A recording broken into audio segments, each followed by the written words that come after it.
Chers frères et sœurs, nous disions aussi que ce jour est un jour d'évaluation et de réflexion en profondeur. Beaucoup d'Haïtiens et d'Haïtiennes, de gouvernants et de gouvernés prennent l'habitude de saisir ce momentum du 1er janvier pour faire une évaluation de leur vie, pour réfléchir et pour prendre de nouvelles dispositions pour l'avenir. C'est aussi une occasion pour nous, Haïtiens, Haïtiennes, de revenir au risque de nous répéter sur la portée et la finalité de la geste des titans de 1804. En effet, en 1791, un demi-million d'esclaves noirs, injustement arrachés de leur terre, l'Afrique, se révolta, s'unit selon la devise stimulante « L'union fait la force » pour pouvoir se débattre au milieu de 3 grandes puissances européennes. Ils ont combattu militairement et politiquement l'armée française pour pouvoir réaliser ce que nous appelons désormais l'épopée de 1804. Depuis lors, ce pays si cher à tous, Haïti, est devenu une nation. Il a pu créer son propre État libre et indépendant. Aussi, ce qu'on croyait jadis impossible et irréalisable, s'est-il inscrit désormais dans notre réalité. Toutefois, vous conviendriez bien avec moi, frères et sœurs dans le Christ, qu'une question majeure demeure. Qu'en avons-nous donc fait?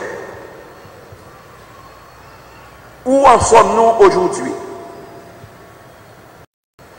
Les évêques d'Haïti, dans leur récent message de Noël, ont essayé de répondre à cette question en ces termes. Le destin tragique de notre peuple est jalonné de grandes souffrances et de situations conflictuelles qui entraînent de lourdes conséquences sur la vie de chaque Haïtien et sur l'ensemble de la nation, rendant toujours difficile notre cohabitation comme peuple. Pourtant, ce que Dieu veut, c'est la paix pour son peuple et ses amis, pourvu qu'ils ne reviennent à leur folie. Aujourd'hui encore, nous continuons de générer entre nous des situations de méfiance et d'exclusion qui paralysent notre présent, menacent notre avenir et aliènent nos relations avec Dieu, avec nous-mêmes, avec le prochain et avec notre environnement. Les luttes fratricides pour le pouvoir, le manque de respect de l'autre, des normes et des lois, les critiques négatives et destructrices, la dégradation morale et la déliquescence des mœurs, la gabegie administrative et la corruption, la politique, la polarisation politique, cause de blocage, l'intolérance grandissante jusqu'au mépris de l'autre, le fossé de plus en plus béant entre les nantis et les dépourvus. L'enfant de Noël a connu lui aussi ces conditions déshumanisantes et aliénantes. Mais cet enfant de Noël les a assumés et transformés pour nous montrer comment nous devons à notre tour changer la méfiance en confiance et l'exclusion en intégration fraternelle. L'enfant de Noël qui n'a eu comme abri qu'une étable et pour berceau une mangeoire se fait désormais solidaire des enfants de notre pays abandonnés à eux-mêmes ou non scolarisés, des jeunes incertains de leur avenir, des vieillards sans protection sociale, des pays sans terre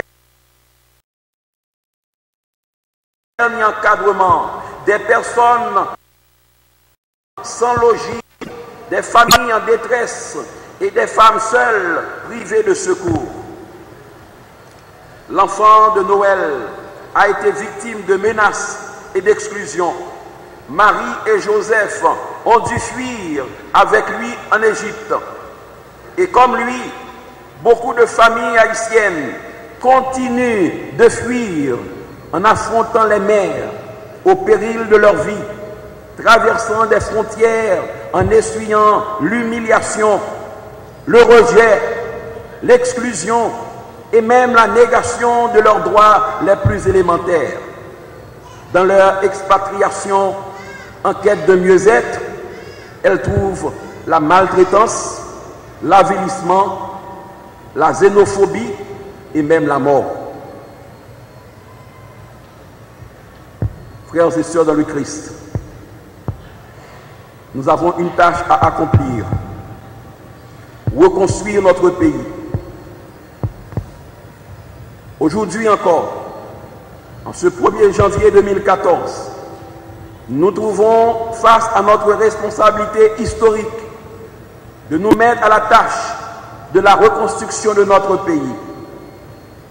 Cependant, nous l'avions suffisamment constaté et l'expérience nous a démontré que la construction de notre pays, la reconstruction d'Haïti, son relèvement n'est pas quelque chose d'aussi simple. La reconstruction d'Haïti n'est pas seulement une affaire de restauration des maisons ou de construction nouvelle. Ce n'est pas une simple remise sur pied de résidences, d'écoles, d'églises, d'hôpitaux, de maisons, de commerce et d'autres bâtiments répondant aux normes parasismiques et anticycloniques.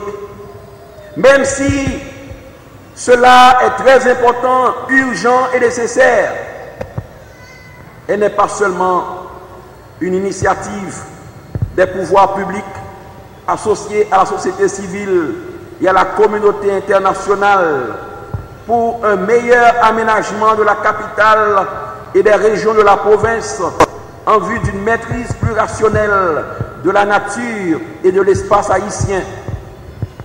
Nous avons à prendre conscience que chacun de nous a sa part de responsabilité dans la situation qui est la nôtre aujourd'hui. Chacun de nous doit apprendre à mieux gérer la chose publique et à travailler pour le bien commun. Nous sommes devant une situation spéciale qui exige des mesures exceptionnelles et un certain dépassement de la part des principaux acteurs